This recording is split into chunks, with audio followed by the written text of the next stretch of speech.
So for any of the viewers that are watching, if there's anybody in high school or even elementary school out there and they have this grand vision of having a company and being successful and making lots of money and being super explicitly happy like you and I, for those people out there, how do they know they have what it takes? Even if they don't have maybe the traits or the business savviness quite yet, because most people in school, they don't stand out. In school, they don't teach you about entrepreneurship. Very true. So there's a couple of things I'm going to address, in your question, which is what you're really asking is, how do people, number one, stand out, and what traits are, required for somebody to become successful. And in your words, you said as happy as we are, correct? Right, explicitly happy. Explicitly happy, okay, of course. So what I would look is, if you have that vision, like you mentioned, right, I would first start writing it down. If you're, 8 years old, if you're 14 years old, if you're 20 years old, if you're 25 years old, or if you're, a seasoned entrepreneur, build several businesses, where it always starts is writing down what's in your head on a piece of paper. And so that way you can clear your ideas and you can figure things out. Now I recommend, a blue pen and some white paper without any lines on it, so you can even draw pictures, and get yourself a nice little 100-page book. And start to really formulate those ideas on that. And the second aspect of that is obviously sharing what you're creating. That's where the real value comes out of it. And so surrounding yourself with people with a similar point of view or mindset, may not be interested in the same type of business, but may be interested in entrepreneurship or starting a company later on, or have already done so that you can learn from them as you keep on documenting your information.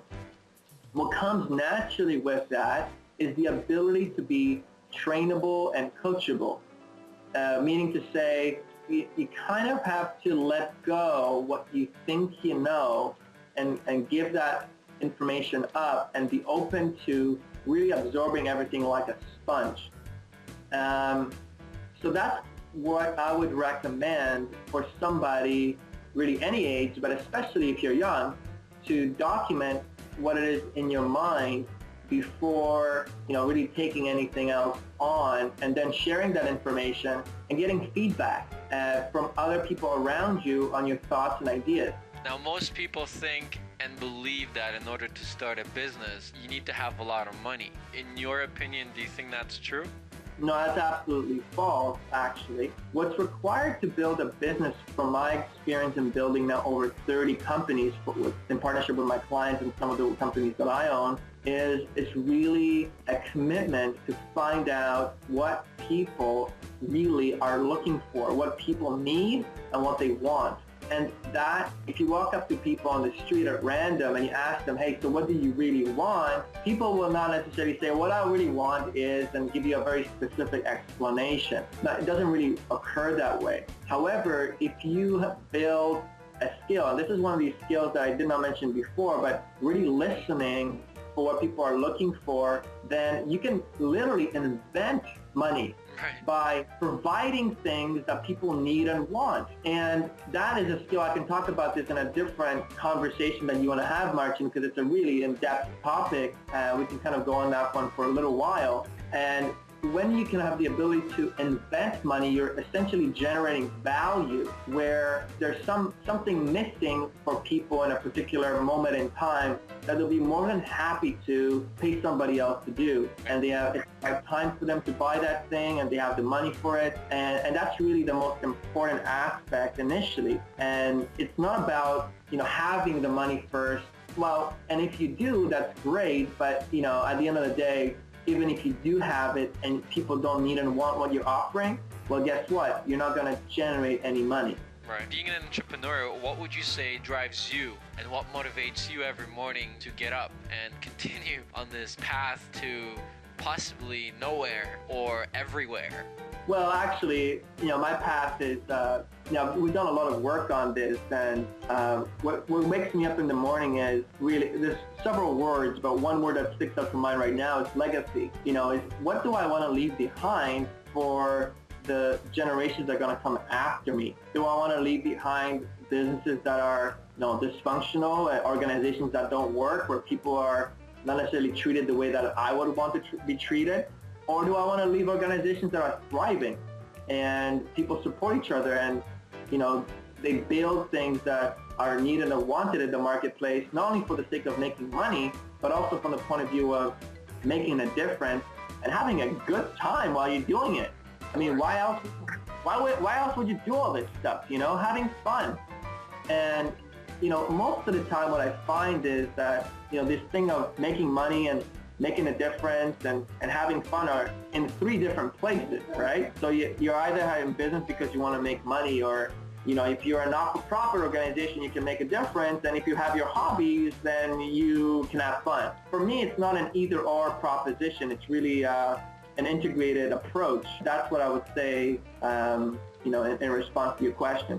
Like you said, you turn your hobbies into a job, and then hopefully you get paid a lot of money for it, and you make a difference in the process. A lot of people ask me, why do I work so hard? And I'm saying, I don't work at all. I have fun.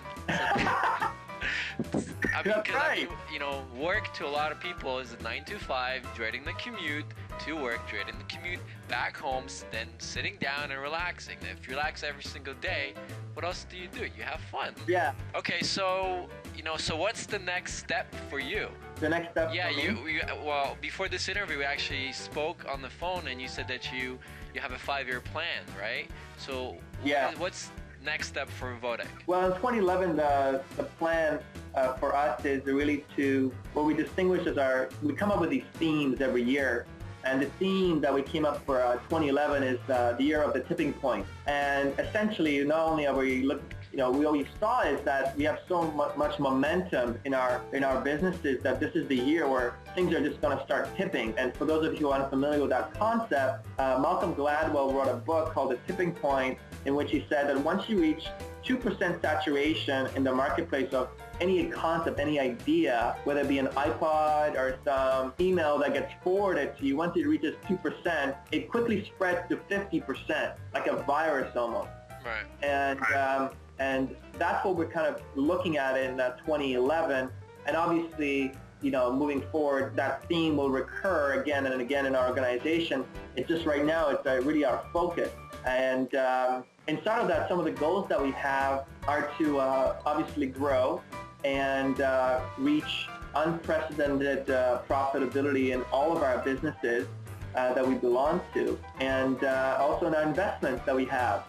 Investments in, especially in gold and silver. And let's see. Does that answer your question, or should I go deeper? No, it does. And to elaborate what Vwodek was saying about gold and silver, we'll be having Vwodek do another interview and speak about gold and silver and some of the affiliates that they're associated with. Cut for that video. That's awesome. So we're getting to the end here, and we've heard a lot about you. We've learned a lot about you. Now, if any of our viewers want to get in touch with you, they can do so by going to youngentrepreneurs.com/Vwodek.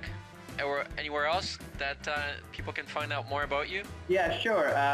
Actually, just so I can spell out my name, so it's VW. Well, we're gonna have this on the screen, so don't worry about that. Oh, you are? Okay, perfect. So yeah, people can find me on Facebook, facebook.com/Vwodek, and you can also find me via email, and I encourage you to email me at Vwodek at Before you do, yeah. Are you prepared to take on hundreds of emails from people, or do you want to just have them contact you on Facebook and young entrepreneurs? It's really up to you. Well, I'll tell you what, if I do get hundreds of emails, then we'll have to do a webinar. How about that? Okay, we'll do it. We'll do that then. So if I do get hundreds of emails and you guys are out there listening to this information, you'd like to hear more, then that's my deal with you. We'll do a webinar. It will be a complimentary thing that we'll do for all of you. And I look forward to hearing from you. So again, my email address is Vwodek, VWODEK at RSC Robert Sam Charlie businessgroup.com, and I look forward to hearing from you. Sounds good. Okay, everyone. So we hope that you stuck around. We've learned a lot. I hope that you've learned a lot. If you want to go and find some resources, about what it takes to be an entrepreneur, how to start a business, get some inspiration and some books. Go to youngentrepreneurs.hub.com. Again, Wwodek, thank you very much. You're welcome. One of the best CEOs that I know. Rock and roll. Rock and roll. All right, so we're gonna go and we're gonna go have fun. You and I'm gonna have fun by myself. I mean, not that way. But anyways, it was great, and I will talk to you later. So just stick around, and everybody else, have a good night.